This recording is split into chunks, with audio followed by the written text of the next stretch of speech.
안녕하세요. 실리콘밸리 나우 송영찬입니다. 오늘은 테슬라에 대해서 얘기해 보려고 합니다. 지난주는 테슬라의 주라고 불러도 과언이 아닐 정도로 호재가 빵빵 터졌습니다. 저는 지난주 내내 그때 살 거를 외치는 껄무새가 됐는데요. 구독자분들 중에서도 그런 분들 많으실 거라고 생각합니다. 그러면 앞으로 언제를 주목해야 될까요? 오늘 같이 한번 이야기 나눠보겠습니다. 올 초 고점 대비 44% 가까이 떨어졌던 테슬라 주가가 지난주 원상 복귀했습니다. 독립기념일이라 휴장이었던 4일을 제외하고 4거래일 연속 급등세를 보였는데요. 먼저 월요일이었던 1일 주가가 6.05% 오른 게 시작이었습니다. 이날은 2분기 차량 인도량 실적 발표를 하루 앞둔 날이었습니다. 그리고 시장에서의 실적 전망도 사실 좋지 않았는데요. 그런데도 시장에서는 두 가지 이유로 테슬라에 주목했습니다. 첫 번째는 테슬라의 라이벌 업체이자 중국의 최대 전기차 업체죠. 비아디가 이날 발표한 2분기 판매량 실적이 전년 대비 40% 가까이 늘었다는 점입니다. 라이벌 업체 실적이 좋아졌는데 왜 테슬라 주가에 영향을 미치냐고 하시는 분들도 계시겠지만 판매량 상당수가 내수 판매인 BYD의 실적이 늘어났다는 건 중국 시장이 회복하는 움직임을 보인다는 뜻으로 읽히기 때문입니다. 두 번째는 테슬라의 로보택시에 대한 높은 관심입니다. 로보택시에 대해서는 뒤에서 좀 더 자세히 얘기하겠지만 지난해부터 전 세계적으로 전기차 업황이 좋지 않았기 때문에 이런 점은 테슬라 주가에도 이미 반영이 돼 있습니다. 그런데 테슬라가 8월에 공개하는 로보택시의 역량을 집중하면서 시장에서는 테슬라를 단순 전기차 업체가 아닌 AI와 로봇 회사에 가깝게 보는 시각이 늘었다고 볼 수 있습니다. 자, 그리고 화요일인 2일 테슬라의 대망의 2분기 차량 인도량 실적이 나왔습니다. 막상 까보니까 시장 컨센서스보다도 훨씬 좋았죠. 주가는 이날에만 10% 넘게 급등해 231.26달러의 거래를 마쳤습니다. 제가 좀 전에 2분기 차량 인도 실적이 시장 예상보다 좋다고 말씀드렸잖아요. 인도량이 총 44만 3,956대였습니다. 금융정보업체 LSEG는 앞서 월가 전문가들의 예상치 평균으로 43만 8,019대를 제시했고 일부 애널리스트들은 예상치에도 못 미칠 거라고 했는데 빗나갔죠. 그렇다고 전년 동기 대비 실적이 오른 것도 아니었습니다. 1분기에 이어 2개 분기 연속 작년 대비 인도량이 줄었는데 우려했던 것보다는 더 좋았다는 설명이 사실 맞습니다. 아까도 말씀드렸다시피 업황이 안 좋은 거에 대해서는 시장도 이미 다 알고 있었다는 거죠. 주목해야 할 점은 중국 판매량이 크게 늘었을 가능성이 있다는 점입니다. 테슬라 같은 경우에는 지역별로 판매량을 공개하지는 않습니다. 그렇지만 지난해 전기차에 대한 보조금이 급감하고 전기차를 찾는 자동차 리스 업체들이 크게 줄어든 유럽에서는 판매량이 급감했을 것이란 관측이 우세한데요. 이 말은 즉슨 최대 시장인 미국과 중국에서는 판매량이 늘었다는 거겠죠. 실제 테슬라는 4월에 주요 국가에서 자동차를 구매할 때 0% 수준의 금리로 대출을 해줬고요. 모델 Y 같은 주요 모델 가격은 2,000불을 인하했습니다. 효과가 있었던 거죠. 이날 테슬라는 미국 기업 시총 상위 10위권에 다시 이름을 올립니다.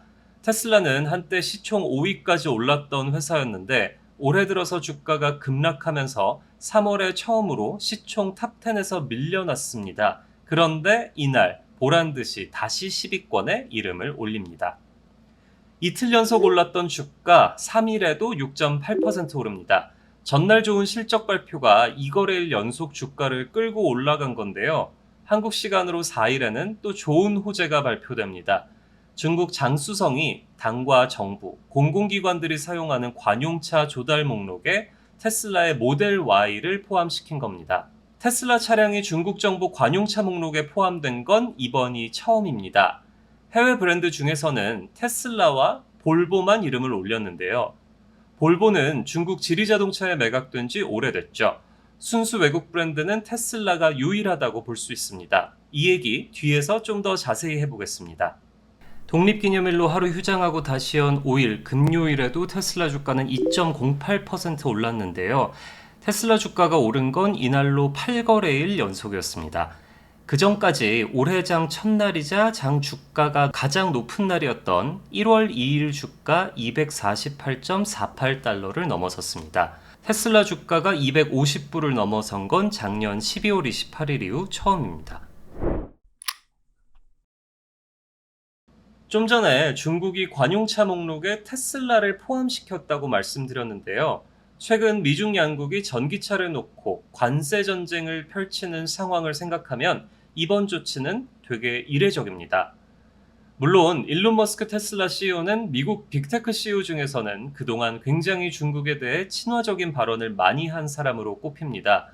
4월에는 머스크가 직접 중국에 가서 리창 총리와 면담을 하기도 했죠. 사실 상하이에 있는 테슬라 기가팩토리 같은 경우에는 테슬라가 미국 바깥에 지은 첫 공장이기도 합니다.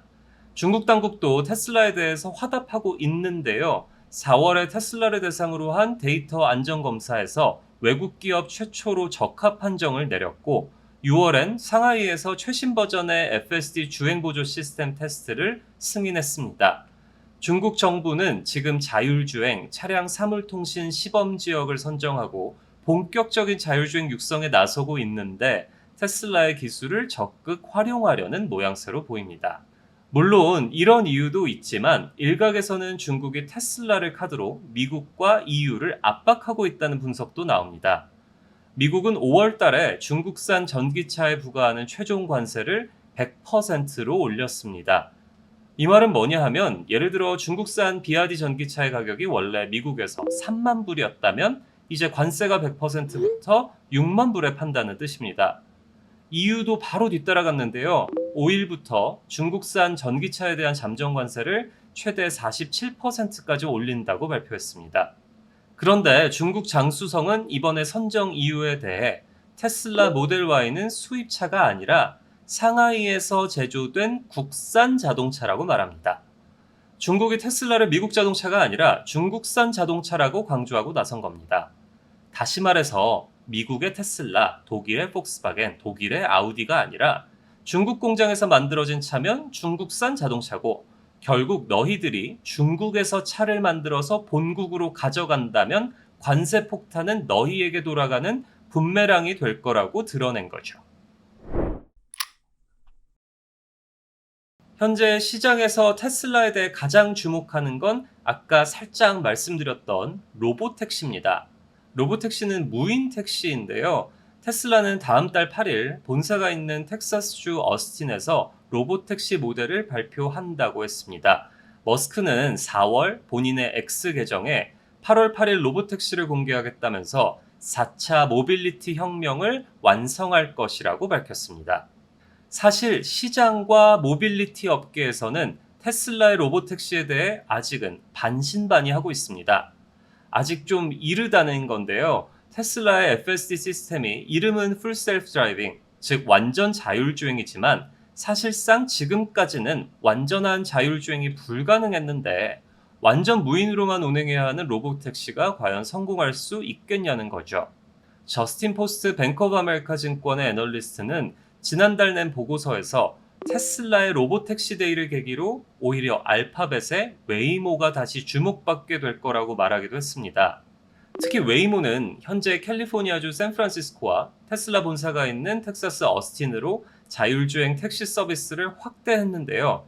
테슬라 로보택시 행사가 뜻밖에도 웨이모에 대한 투자자들의 관심을 불러일으킬 수도 있다는 게 그의 주장입니다. 물론 당장 다음 달 테슬라의 로보택시가 어느 수준으로 나올지는 아무도 모르지만 머스크가 로보택시 서비스를 통해 그리고 있는 그림은 굉장히 큽니다. 테슬라는 그동안 자사 FSD 시스템을 통해 축적해온 데이터를 바탕으로 로보택시를 했을 때 기존의 사람들이 익숙하던 모빌리티의 패러다임을 순식간에 바꿀 수 있다고 말합니다.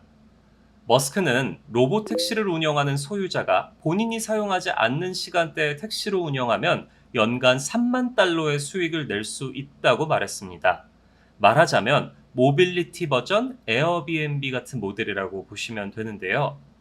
인공지능 기능을 갖춘 소프트웨어가 인간을 대신해 상당한 수준으로 안전을 추구할 수 있다는 게 검증된다면 자율주행에 대한 심리적인 장벽이 크게 낮아지겠죠.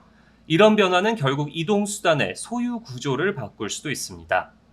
이전에 대부분의 모빌리티는 소유의 대상이었잖아요. 대중교통이나 택시는 어디까지나 이 소유의 대상인 모빌리티를 보완하는 역할에 불과했는데, 로보택시가 정말로 대중화된다면 모빌리티를 꼭 소유해야 할 필요성이 줄어든다는 게 이 테슬라의 논리입니다. 결국 이게 성공하려면 데이터 싸움이 될 수밖에 없겠죠. 이미 몇 개 도시에서 로보택시를 상용화하고 또 구글맵을 바탕으로 막대한 데이터를 축적한 구글과 전 세계에 판매된 테슬라 차량을 통해서 데이터를 축적한 테슬라 간의 싸움이 되는 거죠. 그래서 시장의 관심은 현재 8월 8일에 쏠려 있습니다. 테슬라의 로보택시 데이 이후에 저도 관련 소식 다시 한번 여러분들께 설명드리겠습니다. 구독자분들은 앞으로 테슬라 어떻게 될 거라고 생각하시나요? 댓글창에 의견 남겨주시고 저는 다음 주에 다시 찾아뵙겠습니다. 감사합니다.